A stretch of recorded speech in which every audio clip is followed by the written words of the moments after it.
সবসময় কার্যক্রম চালাইছে, তবে এদের কথার মধ্যে এখন অনেক বেশি আধুনিকতা আছে, আউটলুকটা বেটার আউটলুক আছে। খালি সারা জীবন খালি রাজাকার করে ডিফারেন্স করলে হবে? তারাও যদি যোগ্যতা দেওয়া পারে, তাদের ছেলেপেলেরা ব্যারিস্টার টেরিস্টার হয়ে যোগ্যতা অর্জন করে, তারা তো অনেক দূর আগাইছে। তারা পারলে নিবে, জনগণের ভোট যদি তাদেরকে নিবে, আমি তাদেরকে স্যালিউট করি।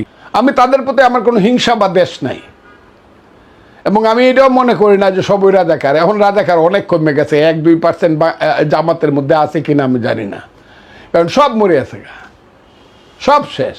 খালি সারা জীবন খালি রাজাকার করে ডিফারেন্স করলে হবে? তারাও যদি যোগ্যতা দেওয়া পারে, তাদের ছেলেপেলেরা ব্যারিস্টার টেরিস্টার হয়ে যোগ্যতা অর্জন করে, তারা তো অনেক দূর আগাইছে। তারা পারলে নিবে, জনগণের ভোট যদি তাদেরকে নিবে, আমি তাদেরকে স্যালিউট করি। আমার কথাটা কি আমি তাদের অন্ধ বিরোধী না তো।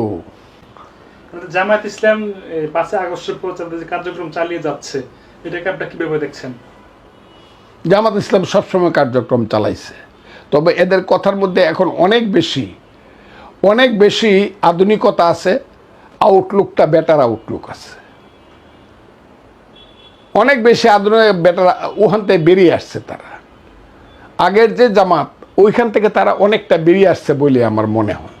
তারা কোনো খারাপ করতেছে বলে আমার মনে হয় না, কোনো লুট করতেছে না, কেউ বাড়ি দিতেছে না, কোনো চান্দাবাজি দান্দাবাজি করতেছে না। তাদেরকে আমি খারাপ, বরং তারা বিভিন্ন জায়গাতে গিয়া যখন দেশে যখন বিশৃঙ্খলা, তারা গিয়া পাহারা দেয়। আমার মতোই, আমি তাকে খারাপ বলবো কেন?